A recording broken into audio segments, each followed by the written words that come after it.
आप देख रहे हैं वाल्मीकि रामायण भाग 5 एपिसोड 11। वानर स्तब्ध थे। 100 योजन के समुद्र को पार करना यह कैसे संभव था? तब जांबवान ने हनुमान जी से कहा, तूष्णीम एकांतमाश्रित्य हनुमन किन्न जल्पसी।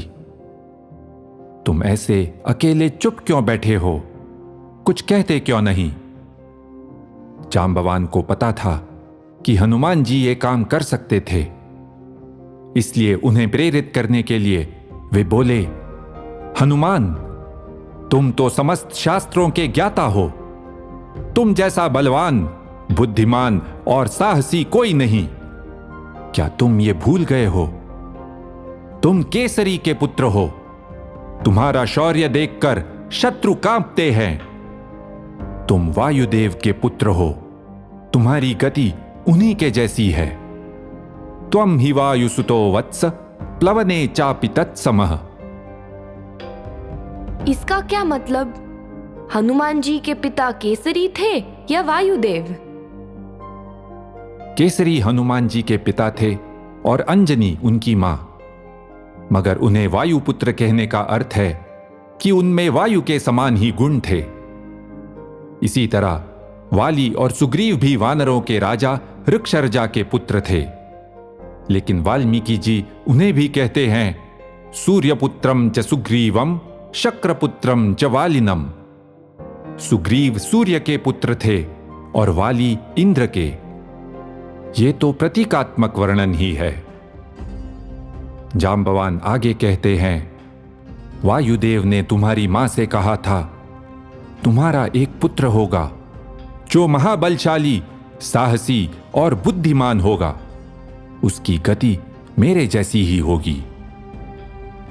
एक बार जब तुम बालक थे, तब तुमने उगते सूर्य को कोई फल समझ लिया था। तुमने उसे पकड़ने के लिए छलांग लगा दी। क्या अद्भुत छलांग थी वो! मगर दुर्भाग्य से तुम गिर गए और हनु अर्थात जबड़ा तुड़वा बैठे। तब से तुम्हारा नाम हनुमान पड़ गया। उस दिन घायल होने पर भी तुम विचलित नहीं हुए। तब तुम्हारा शौर्य देखकर इंद्र ने भी तुम्हें आशीर्वाद दिया था। तुम्हें मृत्यु तुम्हारी इच्छा से ही होगी। फिर तुम्हें किस बात का डर है? ये वानर सेना तुम्हारा शौर्य देखने की प्रतीक्षा कर रही है। उत्तिष्ठ हरिशार्दूल लंघयस्व महार्णवम। हे वानर श्रेष्ठ, उठो और इस समुद्र को लांघ जाओ। हनुमान जी उठ खड़े हुए। उन्हें याद आया कि वे कौन हैं और क्या कर सकते हैं। वानरों ने गर्जना करके उनका उत्साह बढ़ाया। उन्होंने उनकी प्रशंसा की तो हनुमान जी का आत्मविश्वास और अधिक बढ़ गया। वे तेजस्वी, दीप्तिमान दिखने लगे। उन्होंने सिंह की तरह अपने शरीर को बढ़ाया। अब उनका आत्मविश्वास और दृढ़ संकल्प प्रतीत हो रहा था। वाल्मीकि जी काव्यात्मक ढंग से कहते हैं कि लग रहा था मानो उनका शरीर विशाल हो गया हो। तब हनुमान जी गर्जना करते हुए बोले, मैं पवन पुत्र हूं। मेरा बल पवन देव के समान है। मैं अपनी भुजाओं से समुद्र को पीछे धकेल दूंगा। पैरों से उस पर आघात करूंगा। बाहुवेग प्रणुन्नेन ऊरुजंघा वेगेन। अब मैं जानता हूं, मैं जल्द ही सीता जी से मिलने वाला हूं। इसमें कोई संदेह नहीं, मैं लंका जा सकता हूं। देखो, वाल्मीकि जी ने हमें दिखाया है कि हम अगर अपना बल और अपनी क्षमता समझें तो क्या कुछ नहीं कर सकते। हनुमान जी का ये रूप देखकर वानर हैरान हो गए और हर्षित भी। जांबवान बोले, जाओ, ऋषियों का आशीर्वाद तुम्हारे साथ है। और फिर हनुमान जी ने कुछ कदम बढ़ाए और लंका की ओर चल पड़े। वाल्मीकि जी काव्यात्मक रूप से कहते हैं कि जब उन्होंने छलांग लगाई तो उसका प्रभाव ऐसा था कि पेड़ जोर जोर से हिलने लगे, पहाड़ों से चट्टानें उखड़कर गिरने लगी, हिरण और हाथी भयभीत होकर इधर उधर भागने लगे। हनुमान जी का पूरा ध्यान लंका की ओर था। जगाम लंकाम मनसा मनस्वी। और इन्हीं शब्दों के साथ वाल्मीकि रामायण का चौथा कांड पूर्ण होता है। किष्किंधा कांडम संपूर्णम। क्या अद्भुत वर्णन है। देखिए, श्री राम और लक्ष्मण जी जब पंपा आए तब से घटनाओं ने कैसे कैसे मोड़ लिए। पहले उन्हें पता भी नहीं था कि सीता जी को कैसे खोजा जाए। उन्हें किसी का सहारा भी नहीं था। अब उनके पास वानरों की पूरी सेना थी और जल्द ही सीता जी का पता लगने वाला था। यह तब संभव हुआ जब श्री राम ने सुग्रीव के साथ मित्रता कर ली। श्री राम ने वाली को उसके अपराध की सजा दी। सुग्रीव वानरों के राजा बने और उन्होंने अपनी सेना श्री राम की सहायता के लिए समर्पित की। और इन सब घटनाओं से हम ये भी समझ सकते हैं कि वानर कौन थे। वे वन में रहते थे लेकिन शिकार नहीं करते थे।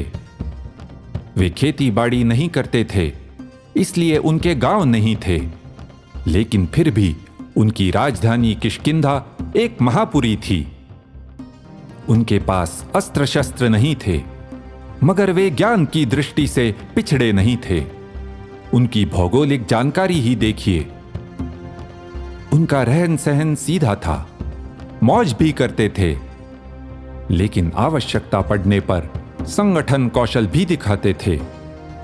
कुछ ही दिनों में वे लाखों की संख्या में इकट्ठे हुए और चारों दिशाओं में सीता जी की खोज करने निकल गए।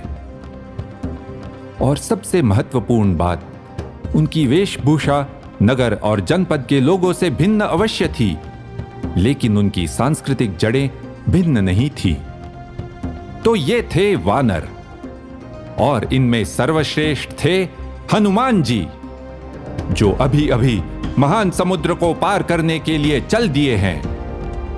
हनुमान जी का समुद्र लंघन तो प्रसिद्ध है।